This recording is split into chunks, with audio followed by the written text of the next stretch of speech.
I know. Do you know what the best feeling in the world is? Oh, is it, when you finally beat a boss after messing up loads of times?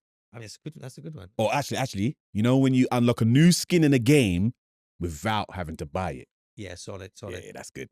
Oh, actually, what about when you blue shell someone last second and then you win the race? I mean, they are all good options. Well, it's not one of them. It's not one of them. They're good options, but I think it's when you've got your new game loaded up, you are ready to go, you're getting locked in, but you've got a chocolatey friend. Hey, now we're talking, Absolutely. bro. They are there, ready to give you a little power up, a little energy boost before you get going. Especially if it's a lovely milk chocolate slab between two crisp biscuits. You know the one, I know. It makes the world's most satisfying snap when you bite into it. It's got to be a pickup bar. Pickup. Oh, yeah. Oh, are you going for the OG pickup? You know, the one with the blue box? Yeah, this blue box. That blue box? Yeah, this is really good. I mean, I'm also dabbling with the salted caramel as well. Okay. There are loads of different flavors out there. Whichever one you go for, there is no better snack for when you're getting ready to get into a big gameplay session, about to pick up your controller and get into it. Yeah, and they're super easy to eat as well. No chocolatey fingers over the controllers. Nuh-uh. And that's thanks to the two crisp biscuits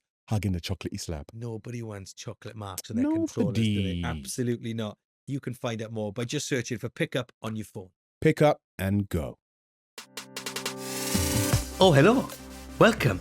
Come on in to this episode of Press X to continue. You can be pleased to know that I've got absolutely everything ready for you. We've got drinks in the fridge. We've got snacks, pickup bars, obviously. They're on the table. And most importantly, the controllers, they've been charged. So there's going to be no sudden disconnections during the final stages of a race. Thank you very much. And then therefore, you've got no excuses when I win.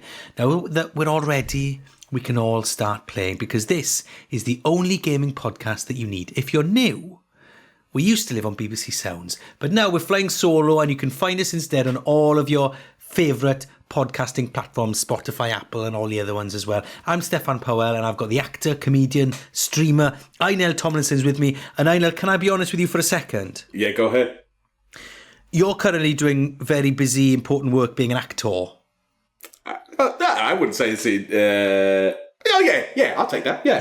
Very important work. Very important, busy work, entertaining the nation as an actor. Indeed. As a result of being an actor, Einel's had to shave his face. And oh my goodness, I can't get over it. It's just so a bit odd. I apologise to any viewers watching the clips and the YouTube channel. Well, you're dashingly handsome man, Einel. It's just, I'm just used to you with a beard, you know? I'm used to me with a beard as well. I hate it because it reminds me of like when I was back at school when before having any sort of facial hair. It reminds me of like year 7, year 8 days. Yeah, you had an early beard, man. Were you? I didn't get a beard till I was 21. Oh, I tell you what. I was going to say, I definitely know men my age who can't yet grow a beard, and I am not young anymore. So that is Keza MacDonald off of The Guardian, back with us. Hello, Keza. Thanks for being with us again. Hello, always a pleasure. And we've also got Imogen. You're back for more, so we didn't scare you away then after last week. I'm only it's only sometimes a pleasure with me, but I am back for more. Imogen, I was being polite. But Imogen, by the way, if you don't know, is from yours truly, but previously from PC Gamer and the Gaming Bible. Of course, Press X is proudly sponsored by Pickup. It's a chocolate biscuit bar, or maybe it's a biscuit with chocolate. It doesn't really matter what it is, because it's really rather tasty, isn't it, Einel? And it helps you get over those unpredictable moments that gaming gives you. It gives you a bit of a boost, and we're really pleased to be pairing up with them. You've probably seen the logos popping up on all our socials and stuff. Mm-hmm. Oh, and listen, they're in my fridge as well. Like, my partner Melis loves them. Like, I'll be playing some games. I was like, "What are you eating?" Pickup. Of course. I just finished mine already. So. Look. Got in there early. So yeah, we're chuffed to be working with the team at Pickup. If you haven't checked out their stuff, then do that. Also, by the way, there is a little sneaky Pickup treat potentially we might be talking about later on the podcast. Shh, don't tell anyone. Okay, right, let's get straight into some unpopular opinions then. Jab Jaws says this, Imogen. I think all first-person adventure games, like the Indiana Jones game, for example, should always have a third-person option. Because I find these type of adventure games in first-person too disorientating and less fun. I like to be a god controlling the character and seeing them move rather than trying to be the character through their eyes. And then that sparked off a bit of a conversation in the Discord that we'll reflect in a second. First thought, Imogen? First reaction to that? I mostly agree with this, even though I don't agree with the like principle of doing it. I agree solely on the basis that if you're in third person, I can look around a corner first. I can move the camera to look around the corner because I'm a big scaredy cat. I'm a massive scaredy cat. So if I need to see what's around the corner before I turn, otherwise I get scared by things. In the first person, perspective, I can't do that. You're faced with whatever comes at you at any given point. So for selfish reasons, I agree. But I think that there are probably reasons that isn't the case, especially with something like Indiana Jones. Why is it, Keza, that looking down the barrel of a gun in first person seems to make things make sense? Take that away. And if I playing Skyrim first person, you had a sword and a shield, it just starts looking weird to me. I'm kind of with Jabjaws here. Well, it's because when they started doing first person shooters, the way it was coded was it was just a disembodied floating hand with a gun, floating gun. There was no player body. If you looked down, if it were possible to look down, you'd have no feet. The viewpoint of the player was designed as a floating reticule, basically. But now, usually there's a physical model for the character, so there's no reason why not to make it switchable. I mean, some of my favorite bits of Indiana Jones was when you're climbing a rope or a ladder and it zooms out and it's just a middle-aged man huffing his way up a fairly gentle slope. Those are my favorite bits. Yeah. What about you, Anel? Because I think it could be optional. But obviously, when you're creating a game, you're designing it for the what perspective you've got. So it's hard to do both. I think if you're making an immersive sim like Indiana Jones or like Deus Ex, I think first person is the best viewpoint for it. That's just hands down. If you want if it's like an immersive sim and you're embodying that character and only the options that you've discovered are available to you, I love that. As soon as you start putting the third person camera in there and you start, as Imogen saying, you can see stuff around corners and or you have way more peripheral vision to your surroundings and things that's happening around you. There's less surprises and I feel like if it's an immersive sim, first person is the best way to experience that. I will say, know what, I know. Yeah, no, you've reminded me of one of Anel, of one of my own unpopular opinions with that.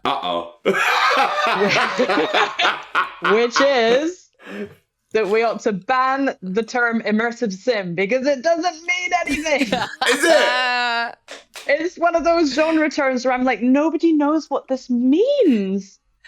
It's like you say that to a normal person and they're like, oh, what? It's not descriptive. True. It's one of those genre. Every time it comes up, I'm like, oh, that gets to my editor brain. I want to replace it. What would you replace it with? Adventure, first-person adventure, anything. You can think what do you do in an immersive sim? It depends on the game, isn't it? I would say it's first-person adventure. Surely. Well, we've unlocked some sort of Keza Tourette's there because as soon as I said "pang," it just came out. It was just appeared out of nowhere. Immersive sim. This is unfortunately what happens when you get a newspaper editor on your podcast. You get really pedantic about random phrases. It's like when people say a visceral experience in anything, and I'm like, a visceral experience. You know what it is? When I hear the term immersive sim, there's a whole bunch of games that pop to the forefront of my mind, and I'm like, yeah, those games. And I feel like I get what you mean. If you're a casual game or you're outside of games, it's hard to understand what the hell that is. But I think to someone who, if you are consider yourself a gamer and you play quite a few games, pretty certain me saying that a whole bunch of games will probably pop up. I know what you mean because it's games that are trying to make you feel like Call of Duty is different to Observation. Yeah.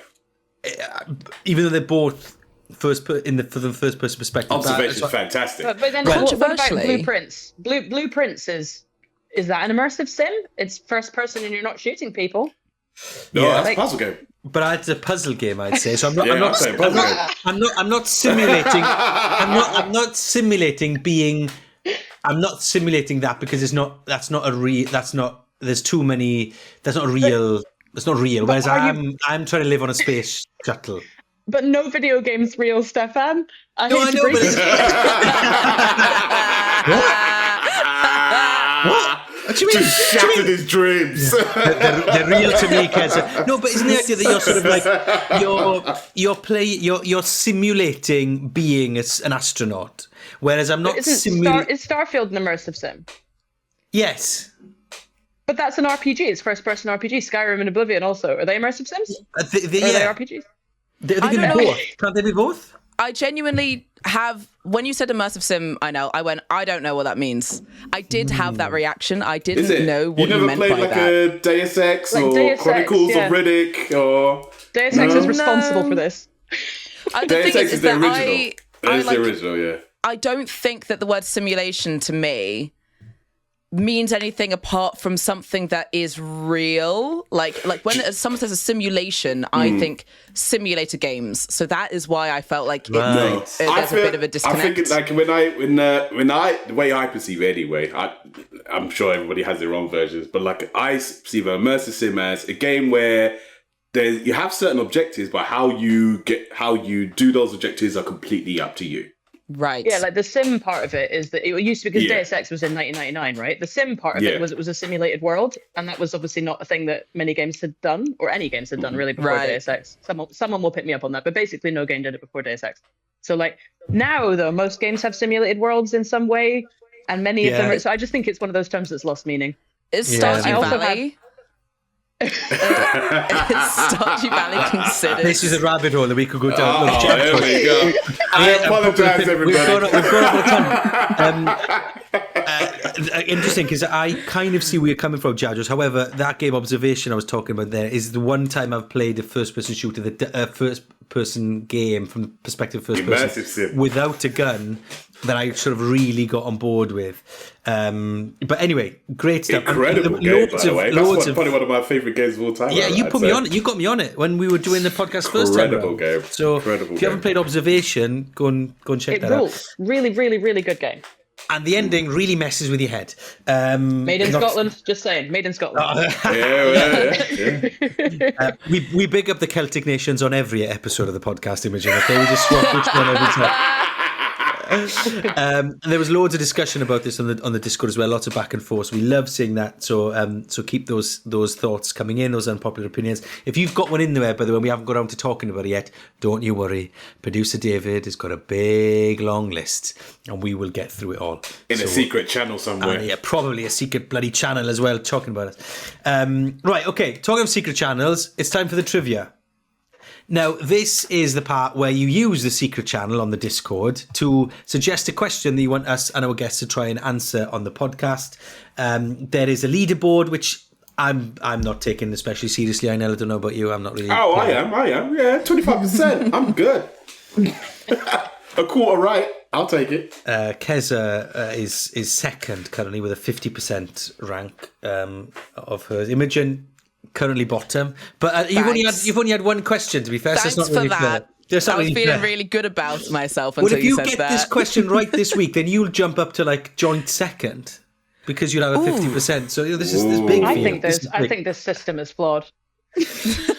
Let's not delve too much into the maths of it all. Okay, right? Let's just roll with it. Okay, so this week, so you can basically suggest a question for us to try and try and answer, and we will try our best to get it right. Me and I can't see the question, so there's no cheating. Okay. Who wants to be a continuing? How might a question repeatedly asked by one account on Twitter and now on Blue Sky have influenced some developers to patch their games so the answer became a yes instead of a no? Does that make sense? So how did someone asking a question repeatedly on Twitter and now Blue Sky has influenced some developers to patch a game so that an answer became yes, not no?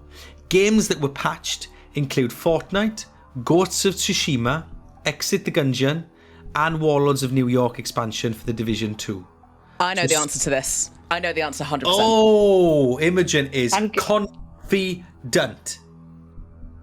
I feel like I don't understand the premise of the question, but nonetheless, something's just arisen to the forefront of my mind. I think I've got an answer maybe to a different question, but I've certainly got an answer. She does this very well. She does this, and then she gets to Yeah, basically. I think the question is, someone on Twitter is asking a developer to change a bit of code from yes to no, and some developers have done From it. no to yes. From No to yes, yeah. became yes instead of no. Mm-hmm. Yeah, from no to yes, yeah. And Right. they've been going at them, and some of them have done it. But what was the question? I'm gonna throw something out here. Is it the question? Can you pet the dog/cat?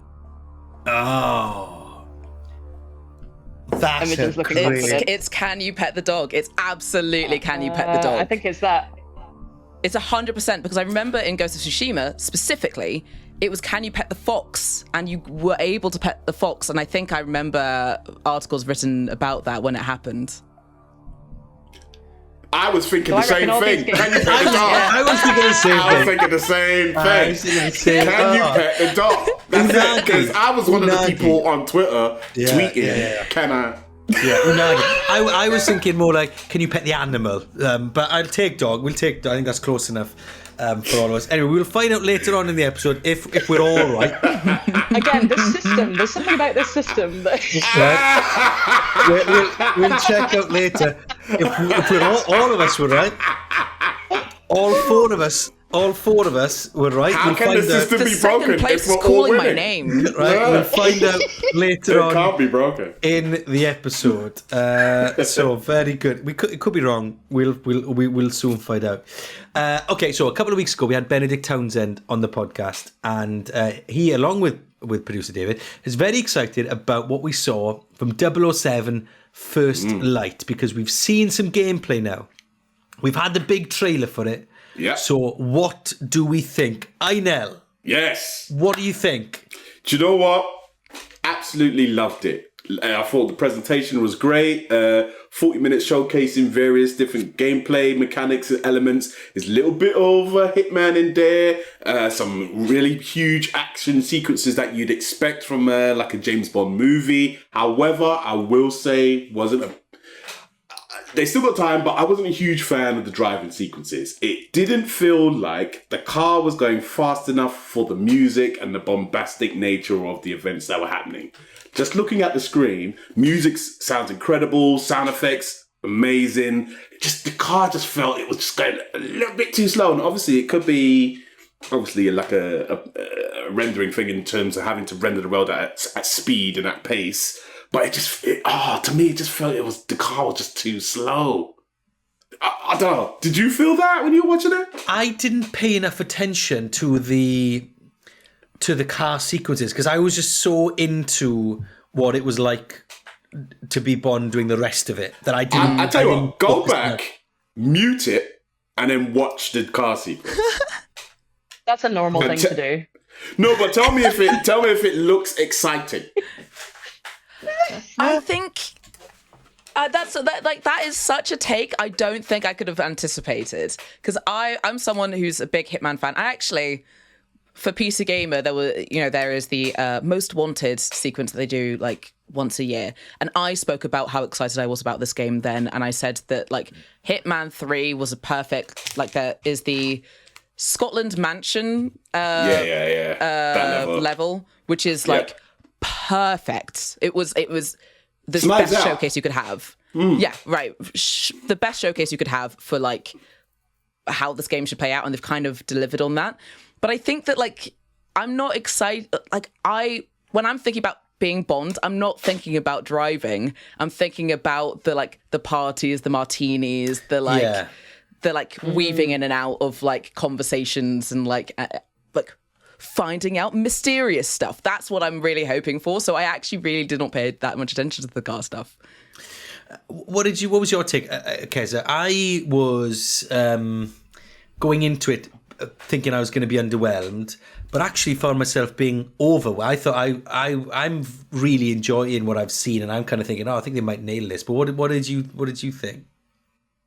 Yeah, I say this as a person who's basically my entire relationship with James Bond as a franchise is just GoldenEye on the N64. And I think it looks I think it looks sick. I think it looks really, really cool. And I'm totally with Imogen. Like the stuff that I thought was interesting was not, let's blow up a bunch of guys and the shooting parts and the driving, whatever. I've done that in a million games. It was the kind of weaving in and out of conversations, like you're saying, and picking up information. It reminded me of my favorite bits of games like Watch Dogs.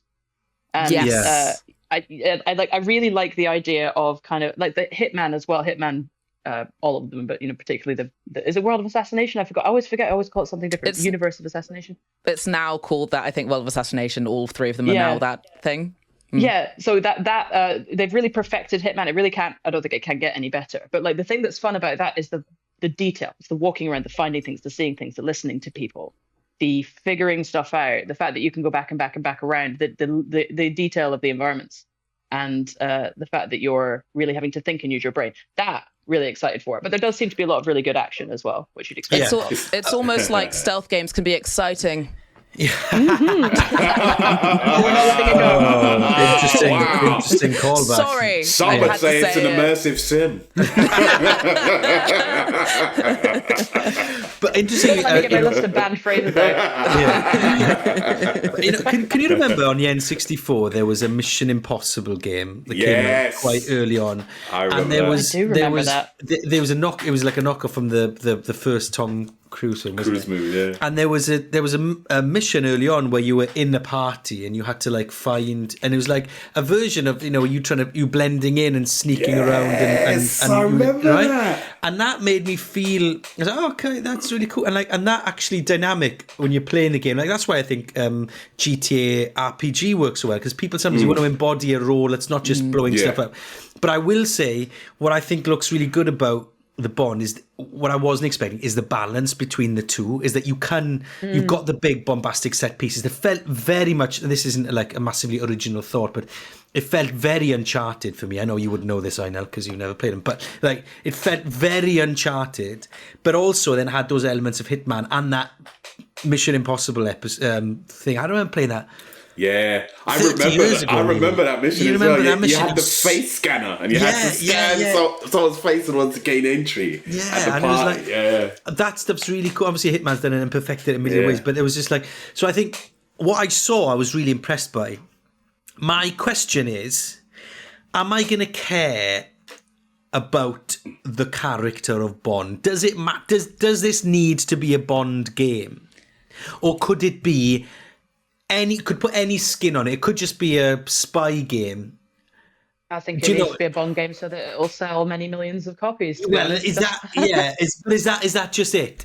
And therefore will Yeah. it feel will it feel hollow? Because we had the same problem, I think, with the Avengers game, because the event right. I mean, we had loads of problems with the Avengers game, but the fact that was coming out at a time when the Hollywood version was massive. And there was a disconnect between what people were seeing on their console and what people were seeing in Hollywood, and that was a problem the game never overcame. And I wonder, do I care enough about this Bond? It helps that it falls in the middle of a Bond.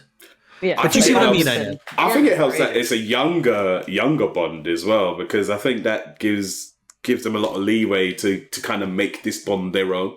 Yeah. As opposed to if it was an older one in his like late 40s, early 50s or something, then people would be like, it's not quite Sean Connery, it's not quite like Roger Moore. Whereas this one, because it's a young kind of James Bond, I think the only young James Bond we had was like the animated series years ago. And so it's nice that we have like a fresh recruit, rough around the edges. And I feel like that personality is what's going to they're going to try and carry this whole game on, is Bond's personality, how roguish he is, how suave he is, but also how like he's rough around the edges, and kind of what they were saying about when Daniel Craig first came in, like he's the more rougher, like raw one. And I feel like this is kind of their version of that. Yeah. I think that with this, the hope is that there's going to be a second light, third light, fourth light. This is going to be the first of a series of games, in my mind at least, because also the Hitman games have always kind of come in like a series. It is this beginning of a story, and I think that Uncharted 4 was such an excellent game in part because you got to like learn more about Nathan Drake and his family, and like you by the end, I'm like crying about like the end of the journey with this character, and I think this is like the beginning of a journey, and I don't mind that this is bond, because there are multiple bonds, you know, like everyone has Daniel Craig is the only one I've ever really cared about, because that's the one that like I was kind of current when I was growing up. But I love the idea of this being the beginning of their own take on this character, and that I will get to know him over the like course of several games, because they know how to like, I mean, even with Hitman, I mean, not a huge amount of spoilers, but that as a faceless character who is like very, you know, very sullen, you really care about, and like the history of that character in Hitman 3 by the end, right? Even though that is just like dressing to, hey, I'm going to walk around in a janitor's outfit for like several hours, right? Like by the end, there is a bit of story that you care about. And I'm actually really excited about how this is going to develop. And I have no worries about this being like a long project. We'll see more games like in this world. Yeah, the writing's going to have to be good, Keza, then, isn't it? If he is a character, is going to be a central part of it and not just window dressing. Yeah, but I think like it's very, very, very evident that IO loves Bond. Like they pitched this. This, as far as I'm aware, this was like a cold pitch that they did when Amazon bought Bond. I think. Oh no, actually, I think it was a cold pitch. Whenever they did it, it was a cold pitch, and they clearly just really, really, really wanted to make specifically Bond. So I think that if we're lucky, we're going to end up with the same thing as we got with Indiana Jones and the Great Circle, where it's just a bunch of absolute super fans making a fantastic tribute to something that they love. And that's always when you get a good licensed game, isn't it? It's when the people are making it, not because they're contracted and given 12 months, but because they have always wanted to make something based on that series. So I'm super optimistic about this game. I think it looks sick. I'm excited about it. Yeah, I'm very excited. I wasn't going into it excited, I know, but I am now. I'm definitely going to go and watch those racing bits. Listen. Watch him on mute. It's got to be on mute. He's got on mute. But I thought it was absolutely fantastic. And that's the only thing that pulled me out of it. I was like, there's something not quite right. And it was that bit. But well, look, let us know what you think of what we've seen of Bond so far. Find us on social media. You know what to do. PressX Pod on Blue Sky and TikTok. PressX Podcast on Instagram. Find us and share your thoughts. Or get in the Discord as well. The link is in the description below. Right. Okay. It is now time to. Have you got a gavel there, Ainel, or something you can use as a gavel? It is. Yeah. It is now time to convene the XC Council. And this, we need to get a gavel. We need to buy a gavel. I know, we need a gavel. Oh no! I've just been together. That was good. I got don't do that. Don't do that. That's a full cup of tea. Okay. Anyway, so we're a professional outfit, everyone. Professional. Anybody got a gavel? Imogen, you got a gavel? I've got mine at home. Sorry, mate. Okay. Got an air horn. Maybe not now. Might wake the kids up, Keza. I will not be using it. Right. You've got okay. to save that for emergencies. Yeah. Save that for next time someone uses the word immersive sim. Right. Okay, so we're reconvening the XC Council because we've got to settle some important gaming queries and questions that we've had in from the community. So Chappers has been on. With all of the chat about tattoos in a recent episode, it's got me thinking, what is the best gaming symbol? Is it Half-Life? Is it Skyrim? Is it Zelda? Is it a Mario mushroom? Is it a Firefly symbol? Is it the Assassin's Creed symbol? Mortal Kombat? I'm 40 this year, and as part of my midlife crisis, I'm going to get my first tattoo, and your answer may impact my decision. Ooh. A lot of pressures on this gang. What do we think is the symbol that we should suggest to Chappers for a tattoo? Well, if Chappers wants to match me, he can get a Triforce, or indeed a Hyrule Crest. Yeah, I think that's one of the best symbols because it's instantly recognizable from the game, but also the power, wisdom, courage trifecta that it represents is also quite neat and nice, and something that makes sense to have symbolically inked onto your skin. It's a strong shout, and you get to match. That's a great one. Author and journalist Keza McDonald. So why wouldn't you want to do that, Chapper? Hold on, which Triforce piece do you have though, Keza? That's the thing. See, I have all three. Oh wow! Oh wow! Because I've gone full Ganondorf and just got really greedy. Bang the gavel, case closed. If I did have to pick one, I'd have the one Zelda usually has, which is wisdom. I do like. I've seen people have some really cool Pokemon tats, and like done in a really sort of colourful, arty way. If you want to go something quite bold, you know, that sort of cartoony style of people is quite big now, and you got a sleeve of like The disparate tattoos. Pokeball's pretty good, isn't it? The That's a pretty Pokeball, recognisable yeah. symbol. yeah, Yeah. the Pokeball's pretty good. I Yeah, think that's tough. I would have, like, if I had to pick for myself, it would either be something like the Skyrim, like, arrow that you see on, like, waypoint arrow for some reason. I love the waypoint your arrow knee? in Skyrim. Yeah. On my knee specifically.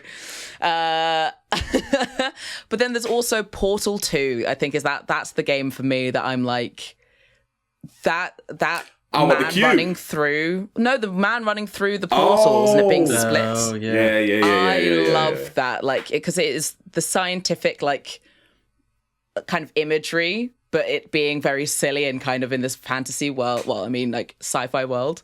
I love any, like, symbol from Portal, like any single one of them. You know, whenever you go into a level, there's a board and it has the dangers like kind of listed as little like icons. I love those. I think they're amazing. So any one of those is, I think, what I would pick if I was in your position.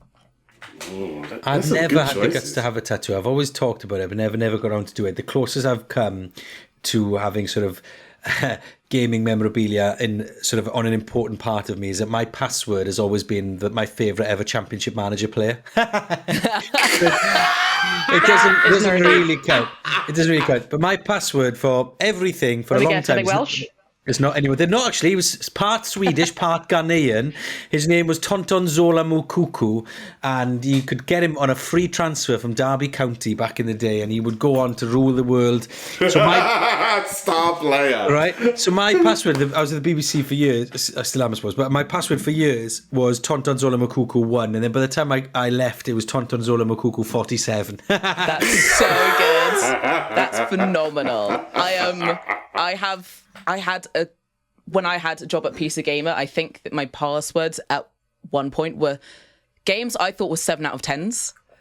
And so specifically, so I've had that thinking as well. I once said that story on a World Service programme at the BBC, and somebody from the high risk team at the BBC phoned me and said, "You have to change your password." No. That's so funny. That is so funny. A little bit of trouble for that. So, Choppers, look, I think you do. What's your favourite game? Go for something from that. Like, I Last of Us is one of my favourite games, or The Witcher 3. Yeah, I was thinking Last of Us got some great ones, like the Firefly symbol. The Firefly symbol is like pretty cool. Bowser's silhouette is always a nice one. I think you want one that's like people who know will know, and anyone else will just think it looks really cool. Yeah. Yes. Yeah, that's why I think like the goose from Untitled Goose Game. If you just got the goose. Or just honk, actually. Yeah. Just honk. So good. Well, so I hope we've helped you there, chappers, and let us know if you do make the decision. If you do take the plunge, then obviously put a photo in the Discord so we can see it. That would be great. Oh yes, please, yes, please. Demi's been on saying my partner's been playing Madden recently, which is the NFL game for those of you that don't know, and I asked him how people who don't live in America choose their favourite team, since usually that's determined by where in the US someone lives. So how do people who play Madden in the UK, for example, choose their favourite team? Well, Demi, I'll tell you my story. I'm a bit obsessed with NFL. I may have it on another screen as we're recording right now. Couldn't possibly confirm nor deny. I do commentate on the NFL. I do commentate on the NFL as a job as well. I chose my NFL team, the Las Vegas Raiders, because my sister, when I was 5 or 6 years old, had a jumper of the LA Raiders that she used to wear, and that everybody used to have the LA Raiders in the 90s, man. Yeah. So in 1994, I picked my team because of that jumper. Yeah. It has now been 31 years, and I still follow them every single Sunday. And they won. That's an iconic badge as well. Yeah. It's a great badge. Yeah, have the pirate. So that's how I pick, because my sister's jumper. But do you ever have a random associations with things, and how did you choose them, Imogen? Well, I mean, I picked an NFL team, so I'm an American secretly. I was born in Texas. You. I was in a thrift shop once, and there was a Steelers jersey, and I went, that will go with my style immediately. And so I bought a Steelers jersey that was kind of half ripped up, and I wore it on nights out, and men would be like, so you watch the NFL? I'm like, yeah. Yeah, I'm cool. Yeah. They're like, name one player. And I'm like, Brown. Very good. So you would have had an Antonio Brown jersey then, is it? Was it an 80s number? No, it was What number was it? And I bet I can get. Oh, this is nerdy. Oh no! The problem is that he's a cancelled guy now. He's cancelled. Yeah, was it you had a Ben Roethlisberger jersey, didn't you? Yeah. Yeah, you did. Yeah. Former quarterback of the Pittsburgh Steelers. Anyway, I used to choose my team, but basically playing a Madden game and seeing who had the best stats. I think back when I first started playing under the Mega Drive I think it was even the San Francisco 49ers. Probably had the best stats back then. I think that's. They would have had Joe Montana and Steve Young. These like legendary sports players from the 90s that you would have had. They would have even been on the front cover, probably the Niners back in. It was just Madden. Always on the front cover. Oh yeah, Big John. Yeah. Nicolas Cage is doing a version of him soon. I know. I can't believe, and it's so uncanny because he coached my team back in the 70s and the 80s when they actually won stuff. Now they're terrible and don't win anything at all. But he was the Raiders coach back in the day. Anyway, I've got that around for you again. So I'm going to stop myself. Kez, have you ever picked a sports team to follow based on what clothes you bought? Well, no, but I do pick based on who has the prettiest uniform that I like the most. That's whenever I'm playing a sports game. Yeah. Whenever I'm playing a sports game where I'm not at all familiar, I just pick whatever I like the color the most. That's how that's gone. It's the best way to do it. So thank you very much. I'm not going to clink my gavel again because I'll spill tea all over my laptop and then this whole thing. Nell, do you want to clink yours? Yeah, we need to get a gavel. We need to get a proper gavel. There we are. Yeah, it's weak, isn't it? That's weak. So bad. The sound effect in there. Yeah, sound effect. Yeah, you're right, Kate. I just thinking rather than like expenditure on a gavel. Owen can sort it. Owen's genius. He can sort everything. Our visual producer Owen, he can fix it. Yeah, but it's not going to match. It's going to sound so epic, and then I'm just like a little box on the thing. And now I know lots of you are very excited about the new Hollow Knight, and so Kez is going to review the new Hollow Knight for us very soon. But before we do that, it is time for the Press X Biscuit Break, brought to you by Pickup. Now, this week we're doing something a little different. Instead of suggesting a game for you to play whilst having your pickup and getting your energy boost, we're giving you guys the chance to win some chocolatey, biscuity goodness. So, we are going to be putting a question in the Discord on Thursday. That is the 18th of September. Thursday the 18th. So 18th of September. We're going to put a question in the Discord and give you 24 hours to get your answers in. And then we will pick a winner at random from all the right answers. And then that lucky person will get themselves some pickup biscuits. And trust us, obviously we're working with them, but they're the best. They snap. They don't make a mess. That's the big thing for me, I know. No crumbs, bro. No crumbs, no chocolatey fingers, none of that nonsense. So get yourself in the Discord. Keep your eye out for that competition on Thursday. You've got 24 hours then to enter the competition, and then we will pick a winner at random. And very excited for that. So yeah, get involved and get yourself some. And I'm slightly gutted I can't enter. Yeah, because it would be cheating if we enter. Now, Imogen and Keza, you can. I mean, we should probably give you some for being on the podcast, but just enter. Actually. Snacks. I'll take them. Yeah, maybe. I have to remain objective. Yeah, of course. Yeah. That was me once. Right. Okay. So, Keza, talk to me. Yeah. I don't have to say other biscuit brands are available anymore. Right, I remember that, Steph. I remember those days. I remember him. Now, Keza, what have you been playing? I have spent all weekend playing Hollow Knight Silk Song. In every spare second, I have been willfully ignoring my children. I have been ignoring my partner. I have been staying up too late. And it's been honestly brilliant. It's one of those uncomplicated gaming events where it's like the thing has a lot of hype. Everybody loves the thing. The thing's really good. There's no controversy at all. It's just a really, Perfect. really long-awaited game that has finally arrived. without any horrible development stories, without any like terrible controversies about anything. It's just really good. And I've had a great time playing it. So much so that my thumbs actually hurt slightly. It's the first time this has happened in years. I think it's partly because I'm not used to the Nintendo Switch controllers.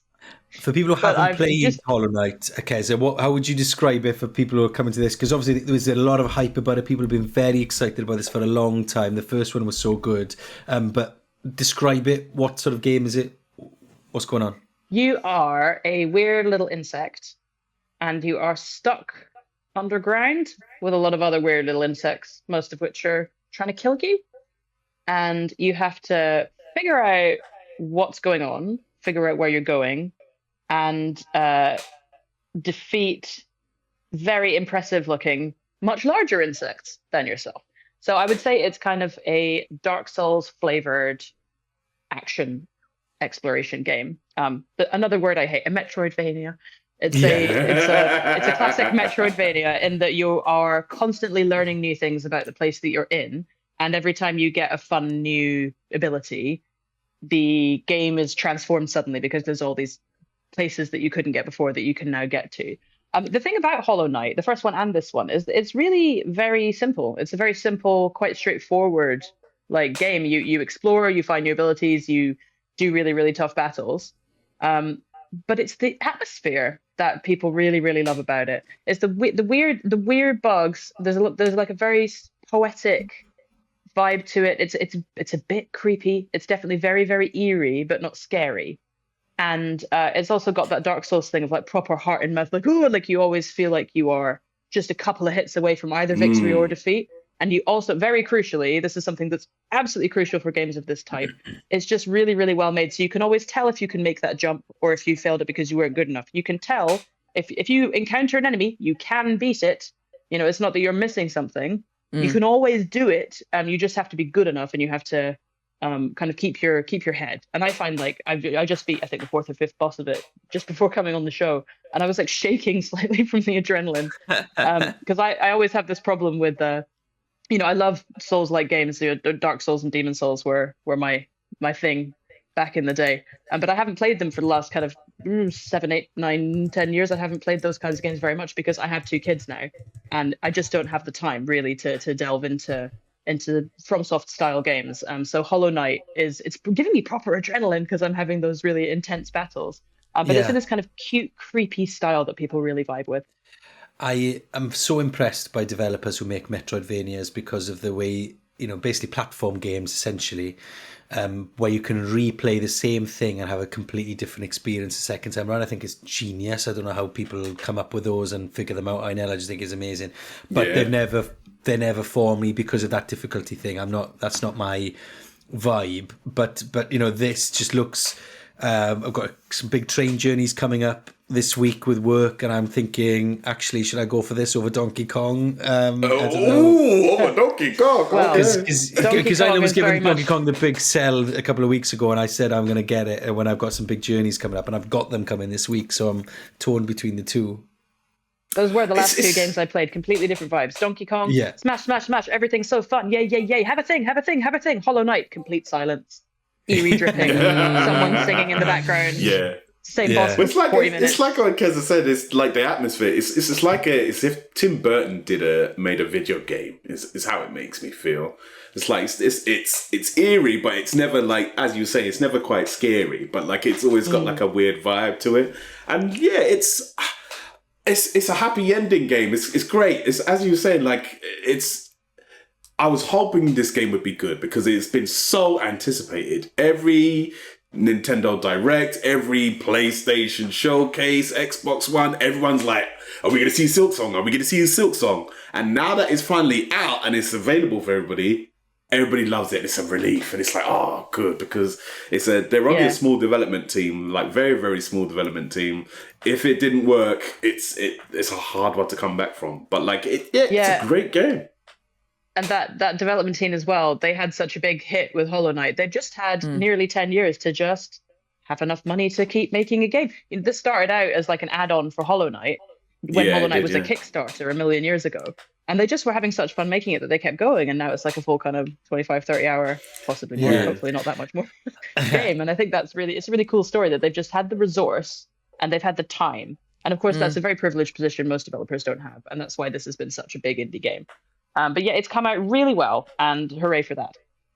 But that's what we were talking about last week, Imogen, on Kez's book, Nintendo doing things differently. Developers of this have had the time to make the thing that they wanted to make creatively or whatever. And shock horror, they make something that other people want to play, isn't it? If you give people the time and the space to make cool stuff, often they can go and make it. Yes, I believe that wholeheartedly. I'm like one of the few people that have not played Hollow Knight. It's just a game that I was going to get to, and then just everything else came out in the world, since then. But I think that there are a few examples where people have had time and no pressure to make a product. Things like Hades 2 is inevitably going to be really good, in part because of the early access process that made Hades 1 such a great game. And I think Balatro is my favorite game of the last few years probably. And that there was no expectation for what that game should have been, and then it launched and just kind of gathered such a huge amount of momentum. I think what is interesting about Silksong is that there are very few games where this has happened, where every time a presentation comes up, everyone in the comments is repeating the name. The other game I can think of that had this was Elden Ring. And I think that they're at any one point, there is a game that will have this momentum that more and more people are going to know about it, in part because it becomes a meme. And so it's even more successful because of the hype that people have this waiting period where people are man, what is Hollow Knight? Why do people keep putting that in chat when I'm watching this presentation? And then they're going to go buy it, which is, I think, a really interesting thing that happens. Well, they literally crashed all the storefronts, didn't they? All the digital storefronts, because people were trying to download it. Yeah, people were trying to find different ways to get the game. I think that I saw one creator I know put a link on her story on Instagram because there was a way to link directly to the PlayStation storefront, but the PlayStation storefront had taken it down, so you needed to find a different way to get it. So people were really hungry for the game almost. Yeah. And they didn't provide any early copies to anyone. So no reviewers, no influencers, nothing. No, so there was no early copies. They were just no, it's coming out at 3:00. Partly because they were a Kickstarter and they thought it would be unfair for anyone to play it before the people who backed it all those years ago. I really respect that, actually. I'm very happy. That. Also, although I'm not a video game guide writer, I would respect it less if I were a video game guide writer. Nightmare for them. I can hear the distant screams. I think the price point of it as well, because it's coming in so much cheaper than many other games. $16.99, I think. Yeah, it's $20 or £16. Crazy. So I think that also sort of adds to the sort of the. I will say real quickly as well. This game, they nailed the game feel, just how it feels to be a player, how they just shake the screen and the sound, the boom and the bass of the sound effects whenever you beat a boss and stuff like that. When you die, and it's it just feels and as Kez was saying earlier, in terms of you can make a certain jump when you're just looking at it. It's because the way the game feels when you're playing it is just so well done. It's well done to them, man. Well done. Very good. So it's got a Metacritic score of 90. Kez, I'm assuming you're gonna suggest that people do buy it. What would be buy it? Wait for it to go on sale, or not bother? What would you suggest? Highly recommend it. It's so cheap. Some developers were a little disappointed that Team Cherry didn't set a precedent by making it more expensive, because obviously, games are getting more expensive to make. Everything's getting more expensive everywhere. So perhaps they could have charged more for it. So yeah, don't wait. Just get it. It's really, really, really good. I'll be reviewing it at some point next week once I get somewhere near the end of it. But yeah, good. I already know that it's going to be one of my games of the year. Look at that. So high praise from Keza there. Okay, so the big question then from today's show, which is where our producers who have been listening to the entire conversation, they come back with a question for us based on what we've been talking about. This week, the question is, what is your vehicle of choice for a car chase that can't exceed 50 miles an hour? Excellent. Mine's excellent. Mine would Ice be cream van. Oh, I was going to say a Fiat cart. Uno. golf cart, ice cream van, Fiat. What did you say? I know Fiat. What? Fiat Uno, like Fiat they're like Uno. the old 3-door like Fiat cars from like the late 90s. What are you saying, Imogen? The golf cart has to come with clubs. This is really important. I have to be able to use the clubs. And they have to rattle as you go. Yeah, absolutely. do. What are you saying, Imogen, for a slow? You say this. I grew up driving a Morris Traveller 1000, and that was my first car. Jeez! And that is partly made out of wood. And my dad said it was character building for me to drive this car. But importantly, once you got to about 50 miles an hour, which was a stretch anyway, I would have to hold the gear stick in because otherwise it would rattle so much that it would come out of gear. So probably that car because I know it so well and I love it dearly. Wow. I'm having the chimes on, by the way, for my ice cream van for that chase. Are you selling cornettos? That's the thing. Oh, absolutely. You knows it. And Mr. Whippy Are as 99 well. flakes still 99p? No chance. That is Absolutely inflation. not. I can say it. Yeah, Kaizo, Again, no. I've got 2 children. Yeah, 2 kids. Like a long time since I paid less than £4.50 for an ice cream. Okay, right, let's finish up then with the answer for this week's question. So you can submit your questions in the Discord channel and then we can try and answer them on the podcast. The question was, how might a question which was asked repeatedly on Twitter, now on Blue Sky, by someone, has influenced developers to patch their game so the answer became yes instead of no? We all said collectively, didn't we, that it would be... Collectively. Can you pat the dog? And the Was this to do with the Twitter account? Can you pet the dog? The question being asked on the account is, can you pet the dog? And it was started by a man called Tristan Cooper because he was disappointed you couldn't pet the dog in the Division 2. Really? That's it's Division 2 they've got to go in. And so all those games then changed their answer to yes instead of no. So well done, Tristan, for changing that. And it means we've all had a boost to our scores. Imogen now goes into 3rd place with her 50% record. Oh, excellent. Keza second with 60%, 3 out of 5. Einel and Stefan very close. It's closing between you and me, mate. 27% for Einel, 25% for Stefan. I've just leapfrogged. Yeah, because you got last week's right, so 2 from 2 for me. So it's all coming up power. Wow, look at this. And that was very much a joint answer from all of us. So that's we all contributed equally. That is fantastic. Okay, that is it for this episode of Press X to Continue. Don't forget to get involved on social media. Press X Pod on TikTok, Press X Podcast on Instagram. The link to the Discord is below. Get involved in the quiz if you want to win some chocolatey goodness from Pickup. And we will see you next time. See you on Tuesday. Right, cheers, gang. Bye-bye. Bye. Bye.